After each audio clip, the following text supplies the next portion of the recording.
अगर आप 10,000 स्टूडेंट का रिजल्ट जानना चाहते हो तो क्या आप सबका डाटा कलेक्ट करोगे? नहीं। अब क्या करते हो, थोड़े से स्टूडेंट का डाटा लेते हो और उससे पूरी पॉपुलेशन का आइडिया लगाते हो। इसी प्रोसेस को हम क्या कहते हैं? Inferential statistics. Inferential statistics statistic की वो ब्रांच है जिसमें हम सैंपल डाटा यूज करते हैं और उसकी बेस पर पॉपुलेशन के बारे में कंक्लूजन निकालते हैं। अगर हम इसको सिंपल अल्फाज में कहें तो छोटे से हिस्से से पूरी चीज को समझना।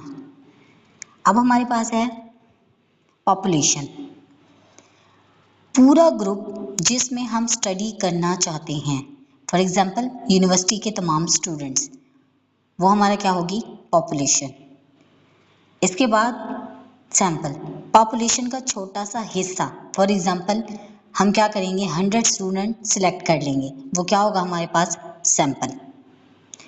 गोल ऑफ इन्फ्रेंशियल स्टैटिस्टिक्स, सैंपल से डाटा लेना, उससे रिजल्ट निकालना और पूरी पॉपुलेशन के बारे में प्रिडिक्शन करना।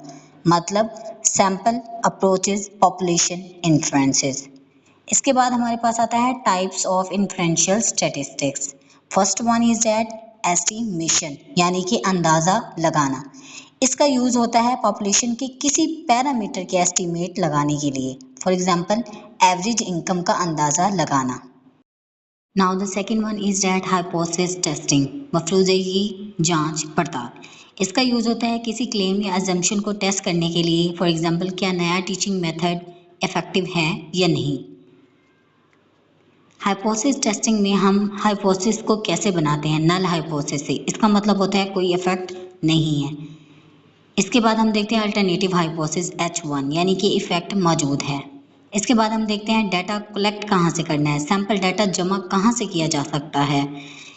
स्टेप 3 हमारे पास होता है स्टैटिस्टिकल टेस्ट लगाना, डाटा पर टेस्ट अप्लाई किया जाता है। इसके बाद हमारे पास होता है डिसीजन लेना, या तो H नोट एक्सेप्ट करते हैं या फिर H नोट रिजेक्ट करते हैं। फॉर एग्जाम्पल अगर टीचर कहता है कि मेरा मेथड स्टूडेंट की परफॉर्मेंस इम्प्रूव करता है, अब हम डाटा कलेक्ट करेंगे, टेस्ट करेंगे, डिसाइड करेंगे कि क्लेम सही है या नहीं है। इसके बाद हमारे पास आता है कॉन्फिडेंस इंटरवल। कॉन्फिडेंस इंटरवल एक रेंज होती है जिसमें हम एस्टीमेट करते हैं कि असल वैल्यू कहाँ हो सकती है। फॉर एग्जाम्पल अगर 95% कॉन्फिडेंस इंटरवल है तो इसका मतलब है हम 95% कॉन्फिडेंट हैं कि असल वैल्यू इस रेंज के अंदर है।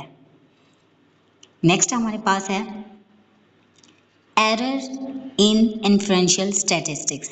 First one type first error, जब हम ट्रू H नोट को रिजेक्ट कर देते हैं, मतलब सच को गलत समझ लेना। इसके बाद हमारे पास आता है टाइप सेकंड एरर, जब हम फॉल्स H नोट को एक्सेप्ट कर लेते हैं, मतलब गलत चीज़ को सच मान लेते हैं। इसके बाद हमारे पास आता है why do we use inferential statistics. Inferential statistics को हम यूज़ करने की वजह बताएंगे। पूरा डेटा कलेक्ट करना मुश्किल हो जाता है, टाइम ज़्यादा लगता है, महंगा होता है, कभी कभी मुमकिन ही नहीं होता। इसलिए हम क्या करते हैं? सैंपल को यूज़ करते हैं।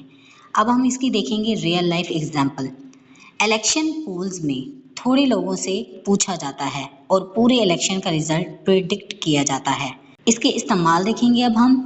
इन्फ्रेंशियल स्टैटिस्टिक्स का यूज़ कहाँ कहाँ होता है? इलेक्शंस में, मेडिकल रिसर्च में, बिजनेस डिसीजंस में, साइंटिफिक स्टडीज़ में। आज हमने क्या सीखा है? सैंपल क्या होता है, पॉपुलेशन क्या होती है, हाइपोथेसिस टेस्टिंग का प्रोसेस, कॉन्फिडेंस इंटरवल और एरर्स। छोटा डाटा भी बड़ी पॉपुलेशन को समझने में मदद देता है। See you in the next lecture. Allah Hafiz.